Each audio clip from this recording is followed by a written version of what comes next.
He kōna ipurangi tēnei nā te reo irirangi o Aotearoa.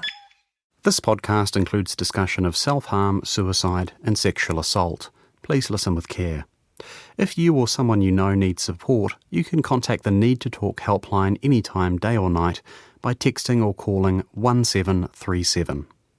A wider list of mental health support services can be found on our show page, www.rnz.co.nz/Nellie's Baby. Last time on Nellie's Baby. Hello.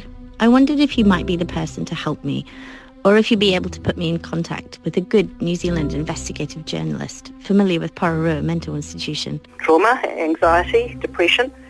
We didn't know how to deal with those things very well, so locking people away seemed to be an easy option. Yeah, I feel it's wrong to perhaps let a murderer go unpunished, two rapists and a child to not know her true origins or sister.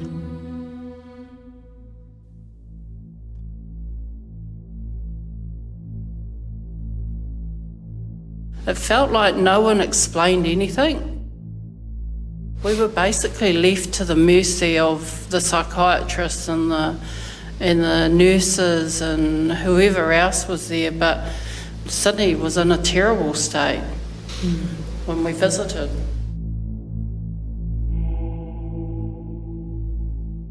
It's October 2022. 6 weeks since I received that mysterious email from Sarah, a New Zealander living in the UK who's trying to track down the story of her birth mother, Nellie.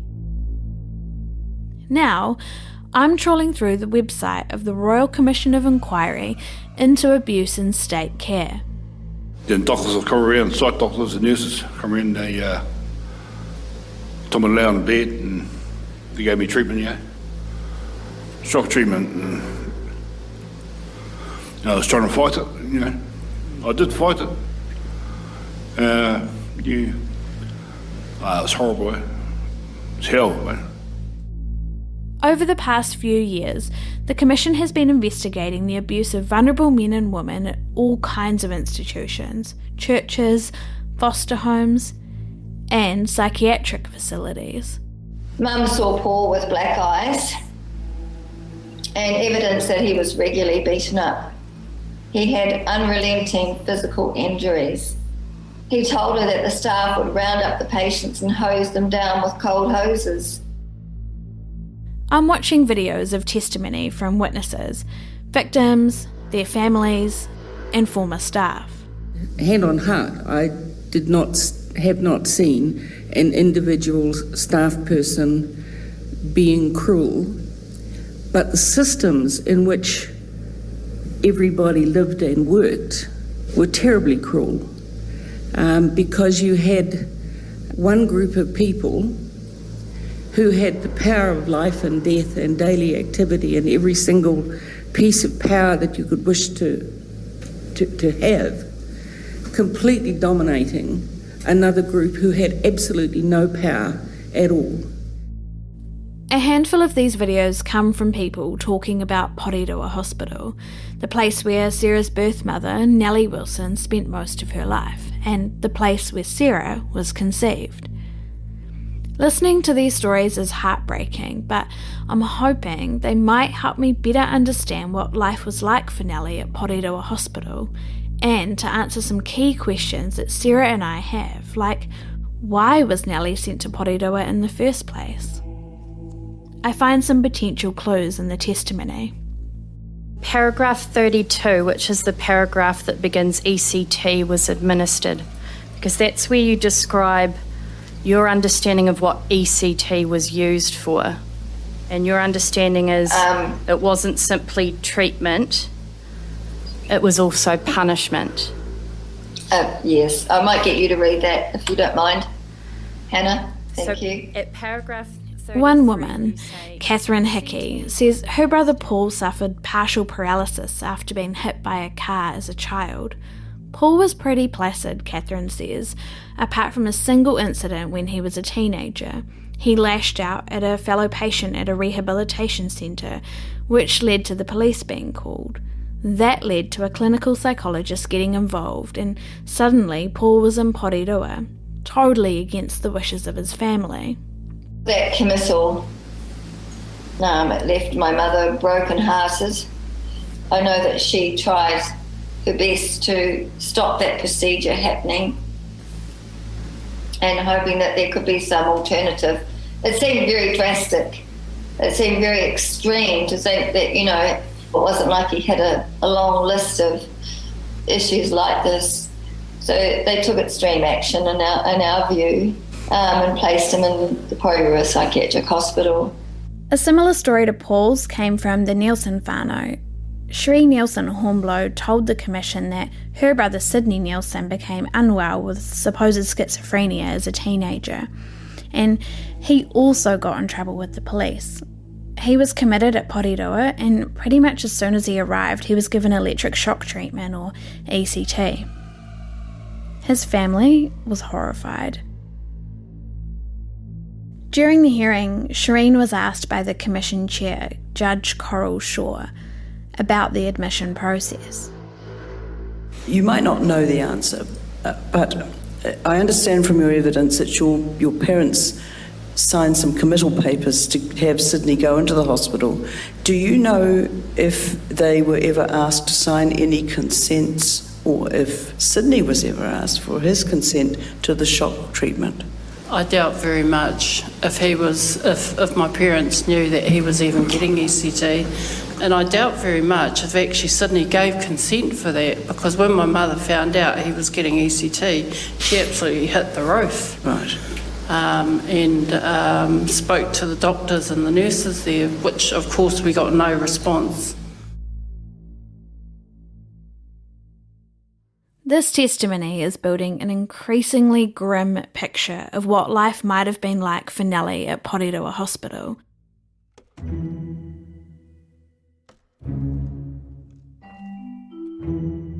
But there's a problem. At Porirua, the patients were divided by gender. There were women's wards and men's wards, and so far, all the testimony I've heard comes from the male patients or their families.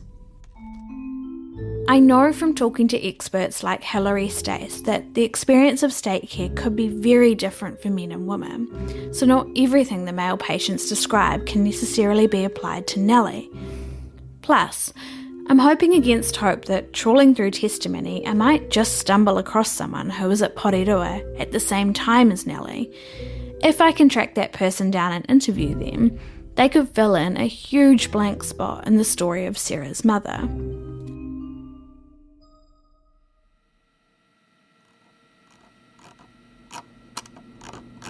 Unfortunately, scrolling through the website, I can't find a single woman who talked to the Commission about their experience of Porirua Hospital. But just as I'm about to give up for the day, I stumble across an article on the Commission's website which catches my eye. Its title reads, "The Journey for Women and Girls." The Journey for Women and Girls. The majority of survivors currently registered with us are male, but women and girls have distinct reasons for being placed in care and have suffered distinct types of harm. For example, we've heard from many women who are sent to homes for being unmarried mothers, where they were treated with contempt and subjected to physical, emotional and sexual abuse, then coerced or deceived into giving their babies up for adoption. One survivor, Mrs. D, said the matron at the home run by the St Mary's Homes Trust Board, quote, punched me and slapped me as I was in labour, unquote, then forcibly removed the baby against Mrs. D's will immediately after the birth. As I read this article, I can't help but think of Sarah. Was she taken from Nellie's arms in the same way that Mrs. D experienced? I lean in towards the screen and keep reading. Girls seen as difficult to control could also be labelled mentally unwell and sent to psychiatric institutions. One girl, Beverly Wardle Jackson, said that even at her young age she, quote, could see the injustice of dumping us girls into mental institutions simply because there was nowhere else for us to go. It seemed as though we were some kind of social experiment, unquote. She said she was sent back to Porirua Hospital whenever she was regarded as being difficult. Jackpot. Beverly Wardle Jackson. She was several years younger than Nellie when she was sent to Porirua, but it seems the two women were there at the same time.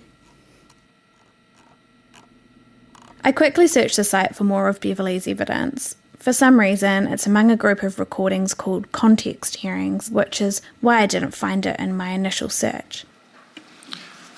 Ms Cooper, good morning. The Commissioners welcome you and invite you to read the evidence. The video shows Beverley's evidence was read out at a hearing in November 2019 by her lawyer Sonia Cooper. Beverley is actually unwell. That's the reason why I'm reading this in her place, and I feel very privileged to be able to do it for her.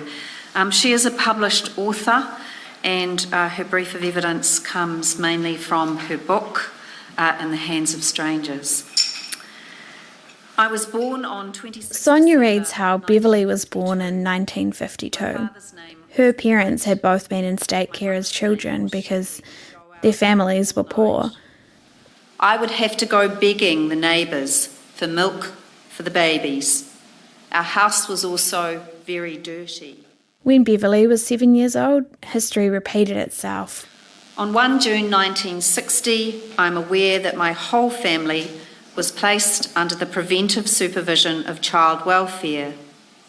During that time, I was sent away for the first time. Beverley was placed in Florence Booth Children's Home with two of her sisters. The other children were sent to either boys' homes or fostered out. It was Beverley's first experience of state care, but far from the last. I was about 7 when I was... Beverley spent the next 14 years as a ward of the state, meaning the state replaced her parents as her legal guardian. During that time, she lived in multiple children's homes and what we would probably now consider to be youth justice facilities. She was exposed to neglect and sexual abuse, including by the vicar at the church she was forced to attend as a teenager. The vicar told me it wouldn't be wise to mention what had happened to anyone because it could get us both into a lot of trouble. When she was 14, quite soon after the incident with the vicar, Beverley was sent to Wellington Hospital's psychiatric ward and from there was transferred to Porirua Hospital. I remember being taken to Porirua Hospital in an ambulance. When I saw the sign to Porirua Hospital, I was frightened. We had referred to places like Porirua as nut houses, funny farms or loony bins. I wondered what I'd done to deserve being sent here. I was only 14 years old. I remember the tears flowing again. Nobody cared about me or wanted to help me. Beverley describes what it was like when she arrived at the hospital. As I listen, I feel a creeping sense of unease. When I was first admitted, 2 nurses told me to take off all of my clothes. The only clothing I was wearing was a nightgown and my dressing gown. I refused. 5 nurses all descended on me, and I could feel numerous pairs of hands ripping the clothing from my body, leaving me naked. I was told to put on a nightgown. It was not long before a nurse came into the room, telling me she had come to give me an injection. When I told everyone to get away from me, the group of nurses descended on me again. 2 of them sat on me, pinning me with their weight. A number of hands held me down, while the one with the huge syringe thrust a needle into the top of my thigh. I remember that within a few minutes, everything went black and I lost consciousness. I spent the first couple of days at Porirua Hospital locked up in my room. Mostly I slept. I was threatened constantly by staff about what would happen if I stepped out of line. While she was in Porirua Hospital, Beverley noticed that while most of the patients were older and seemed severely unwell, there were quite a few younger people who she calls welfare kids, kids like herself.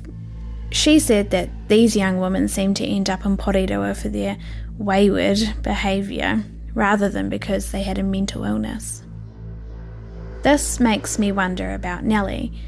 Was she put in there because of her health or because of prejudice and misunderstanding? Remember, in the notes, she was described as largely placid and gentle, with occasional outbursts that seemed to stem from frustration. She didn't sound extremely ill. Beverly tried to escape Porirua multiple times before she eventually succeeded, getting to Auckland when she was 17 and pregnant. There, she was arrested and eventually placed before a judge who simply couldn't understand why she was in Porirua Hospital in the first place. He let her go free. Even after reading all her evidence, I still also don't really understand how Beverly ended up in Porirua either.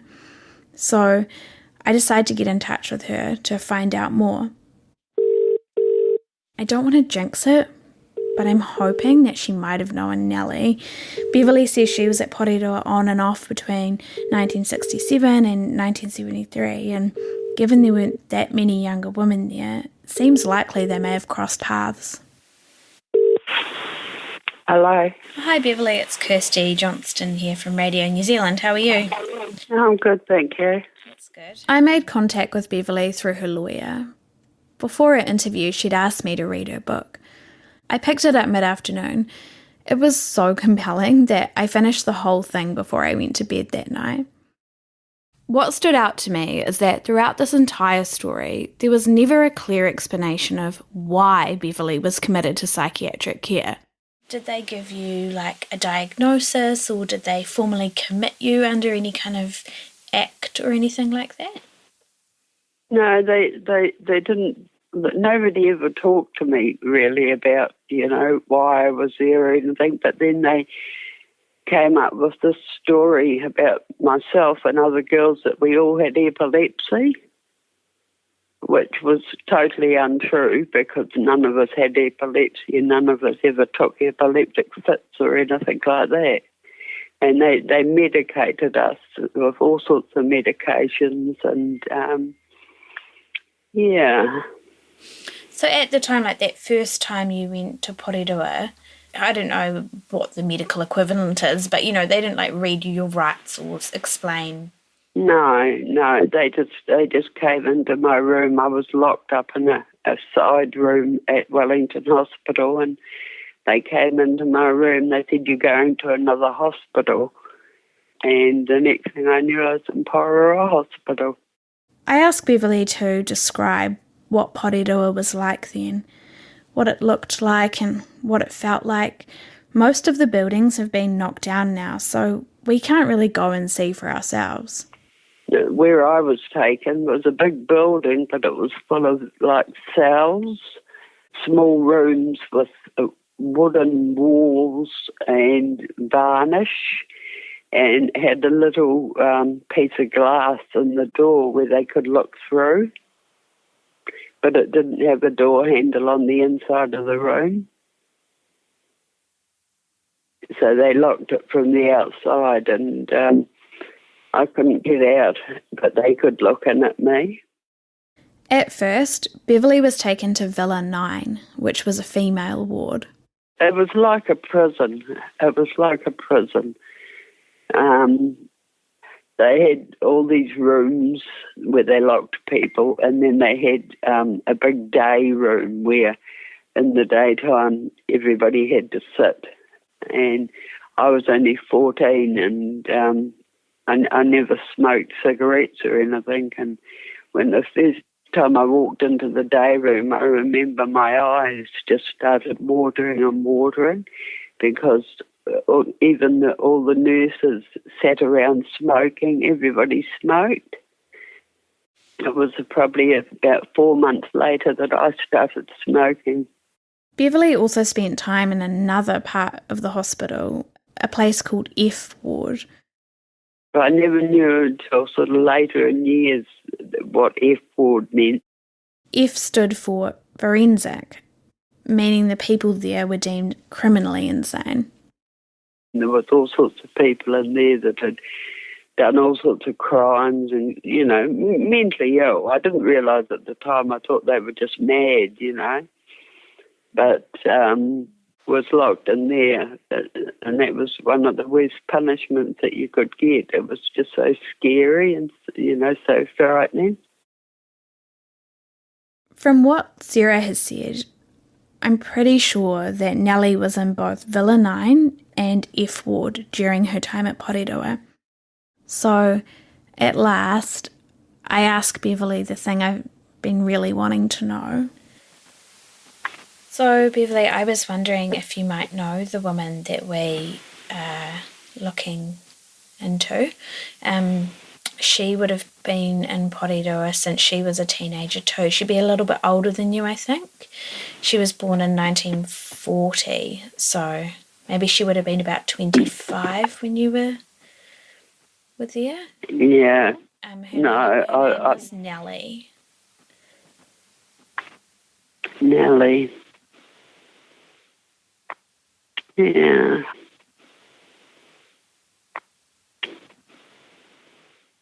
I can't say, that I remember her. And it would all depend on what ward she was in too. I think she was between them, sometimes in F Ward, sometimes in Villa 9 or 6 or 5. She was there her whole life, so. Poor woman. I'm disappointed, but then later in our conversation, Beverly says the name Nellie does somehow feel familiar to her. Even after all this time, the memories of the patients she met at Porirua have stayed with her. I always think about them, and I have horrible nightmares too. Real horrible nightmares, and sometimes the people that were at Porirua are actually in my dreams. I say I'll send some photos so she can think more about whether she did know Nellie. But even if she didn't, she says she knew many others like her. Yeah, I didn't know at the time when I was out in Porirua Hospital, but I actually had an auntie. She probably would have been about Nellie's age, I think. Her name was Audrey Young, and they took her out there because her mother was going to have her gallbladder removed, and she was supposed to be out there for 6 weeks, and she spent the rest of her life in there, and she died there, age 48. What? But how did they? What was the justification for putting her in Porirua? I don't know. I think maybe she was a bit slow, There's one more thing I want to ask Beverly about that I think will be really important in our search for how Nellie ended up in Porirua. I think towards the end of the book you said you managed to get some of your records. Did those include your hospital records? Yeah, but they blacked out a lot of it.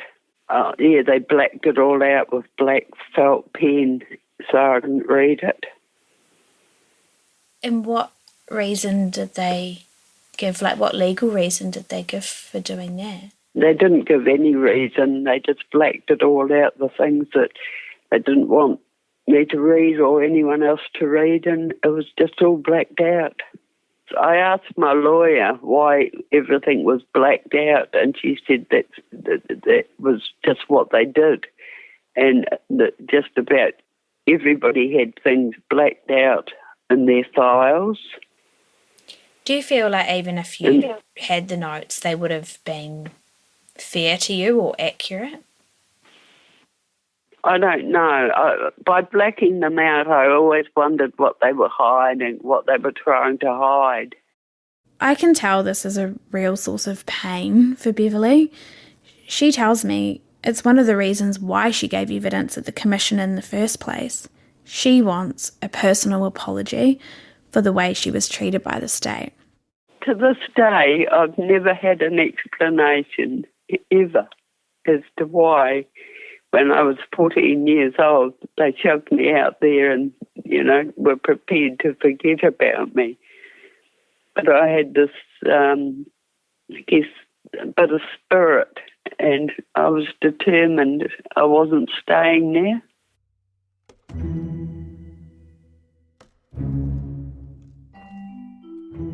Even though she didn't remember her, after talking to Beverly, I feel somehow closer to Nellie.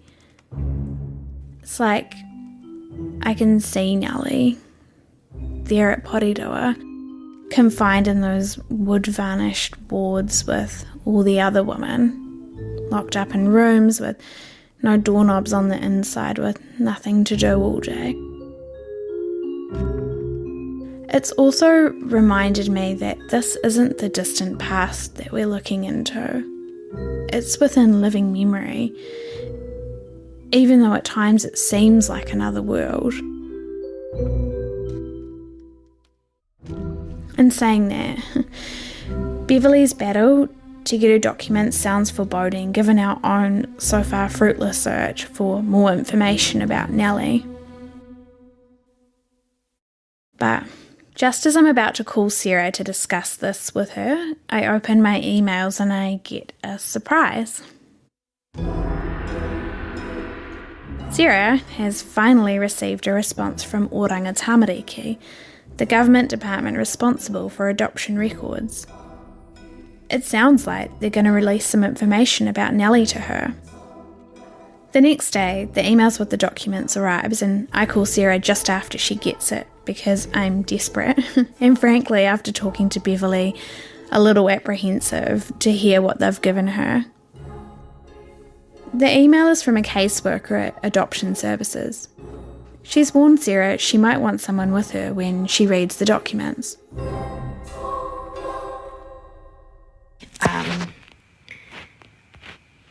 This is from Hayley Wall, who's a senior practitioner at the Adoption Care Services. Yeah, so she was really lovely, and she said, your file information is now being prepared. So they obviously look at your file, and then they prepare something and release it to you. They don't release the file, which is what I thought they would do, but they actually type it up, which is interesting because my parents requested this information back when I was about 5 and got that piece of paper that you've seen. So it's mostly that information on that piece of paper with a few differences. So the information, the overview is that the information is 38 years old. Some of the information... Sarah begins reading the information. Lots of it is simply a repeat of the letter Sarah's parents were sent when she was 4. Basic data on Nellie's age, her height, her temperament. Described as being gentle, childlike, very loving, loyal, a little anxious. Kind of sounds like me. Her favourite interest was sewing, knitting and animals, especially cats. There's a bit of information about... The document said Nellie had been a patient at Porirua Hospital since 1973, which was interesting because we previously thought she was committed much earlier than that. She added that Nellie's condition appeared to have stemmed from either birth trauma or a later traumatic experience. There was no indication within Nellie's family that her low mentality stemmed from inherited factors. On a letter written at a later date in 1988... We've heard this already. This is the information Sarah's adoptive parents got back when Sarah was a baby. But there is something in these documents that Sarah hadn't known before. Or they hid that from me, I don't know. It was reported that Nellie had in fact been diagnosed with chronic schizophrenia, which is really... That's the first I've heard of that. Schizophrenia. I'm surprised. I can tell Sarah is too. Schizophrenia is a cognitive disorder where people experience psychosis, like hallucinations. Usually people talk about hearing voices. Often schizophrenics also experience delusions, like maybe they think they're being persecuted or they're really famous or really good at painting or sport. It can be really difficult to live with, and it usually requires lifelong management. Even if the symptoms disappear, they can reappear. Schizophrenia might fit with what we know of Nellie. Some research shows, for example, that it's more common in people with childhood trauma, but it's also really rare and historically kind of misunderstood, especially in women. Both Sarah and I are remembering what Hilary Stace said, that diagnoses like these weren't always accurate. Yeah, I mean, it doesn't seem that she would have that, but they didn't really understand it at the time, so you were often just lumped in under something. I mean, she certainly, they don't feel that she'd meet that criteria, but anyway. Yeah, it's interesting what they said about the birth trauma, or do they mean her own birth trauma, or for maybe when she had that earlier baby? I can't work that out. I don't know, yeah. I don't know. This is the kind of thing we're hoping will be in Nellie's mental health records. Was this her initial diagnosis, or did it come later? Is it credible? We just can't tell at the moment. There's another mystery towards the end of the letter. This was the interesting bit that got me. As you are aware, sadly, Nellie passed away on the 28th of September 2008. Her cause of death was acute ventricular failure, secondary to hypertensive heart disease. So that really intrigued me because, as far as I was aware, that's very different to what the autopsy I've read said. I remember the autopsy said cause of death was pneumonia, but not acute, like that's a heart attack, isn't it? Acute ventricular failure. I Google and it turns out acute ventricular failure is different to a heart attack, but we decide to put the autopsy information aside and come back to it later. It talks about my birth father, because he's not named on my birth certificate. There are notes in your file, however, that document that Nellie was very fond of a friend she referred to as Johnny, who was of Samoan ethnicity, and she hoped he was your birth father.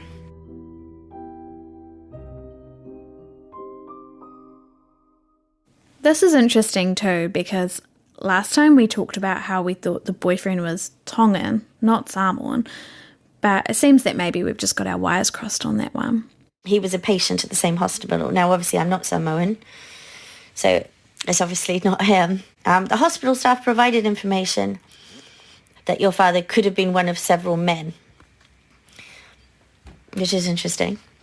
Nellie was aware that she could not parent you, but after hearing about my family, chose them to be my adopted parents.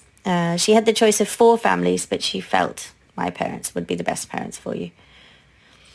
And interestingly, my aunt did as well. So both Nellie and her sister Mavis got to look at prospective families and to help choose a home for Sarah. That's new too. I didn't know that she was presented with people. Did you know that? No. And also, my mother, I don't think my parents have ever met her. So I think it would have been like, here are some photos. Choose from this. It is really interesting to show that there was some form of like acknowledgement of her. It wasn't just, we're taking this baby away. You know, that they did seem to care about her because they also let her keep pictures and they also wrote on her behalf to ask for more pictures. Sarah gets to the end of the letter and I can tell she's a little bit disappointed. Yeah, so that's all they've typed up. So there's a couple of new bits in there. But most of that I already know. I just find it interesting that they don't give you copies of the actual things. They write it up for you. Sarah wonders if the caseworker at Adoption Services has redacted information in order to protect her in some way. She obviously really cares as well. So you've got to think, because someone cares, is there things in there that she's left out?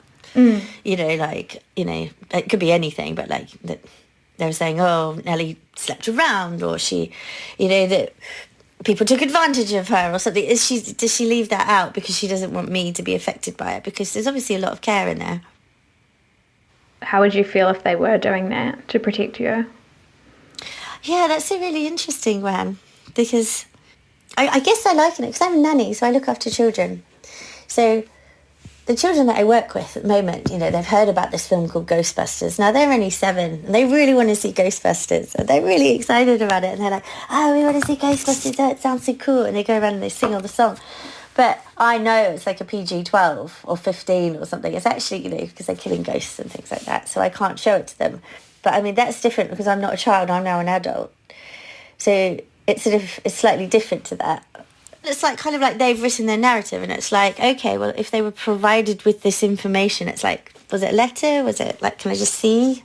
If it's one of several men, do they name others? Do they say it could be this person? Or, is there any more information? Yeah, I agree. I think we should go back and push for that, because it's not the same, right? It's not the same. And also, like, now we're relying on that person's interpretation. And so it's like, if we could see the originals, maybe we would form a slightly different opinion. I don't know. I'm annoyed on Sarah's behalf. And even though I'm encouraging Sarah to push back, I know the likely result. The agency will dig in and it'll take months to resolve. What's interesting about this process, though, Sarah's back and forth with the adoption services, is that it's basically a repeat of what her parents went through in the 80s. They had to fight to get any information at all about their daughter, including her medical history, which just seems really unfair. Fortunately, Sarah has also got some good news to tell me. She's done a DNA test through a genealogy website. She's hoping it might help in the search for her birth father. Even if he's not on there, one of his other relatives might be, and with a bit of detective work, we might be able to find him. I couldn't decide between Ancestry and 23andMe, but I think Ancestry seems to be quite good.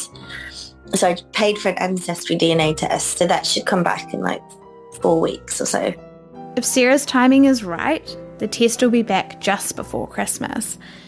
If we're lucky enough to get a match, we might even be able to track down her birth father while she's in New Zealand. Next time on Nellie's Baby. I noticed her profile says private, and so does her father's, and it says living, which could mean that they've seen me and gone, oh, quick, we don't want her to contact us, let's make it that.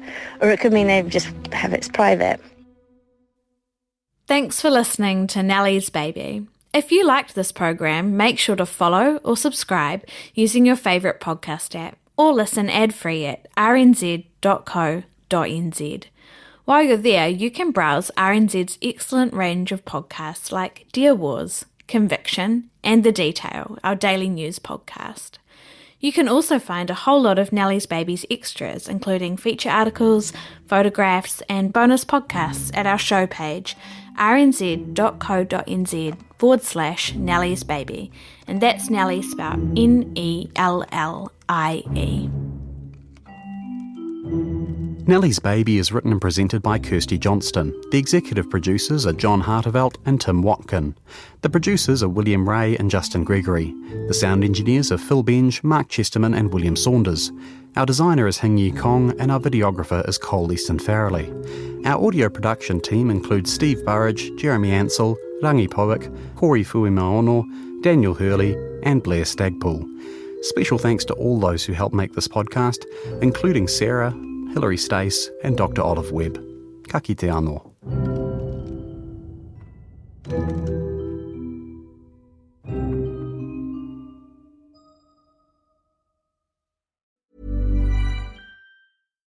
Botox Cosmetic, out of botulinum toxin A, FDA approved for over 20 years. So, talk to your specialist to see if Botox Cosmetic is right for you. For full prescribing information, including boxed warning, visit BotoxCosmetic.com or call 877-351-0300. Remember to ask for Botox Cosmetic by name. To see for yourself and learn more, visit BotoxCosmetic.com. That's BotoxCosmetic.com.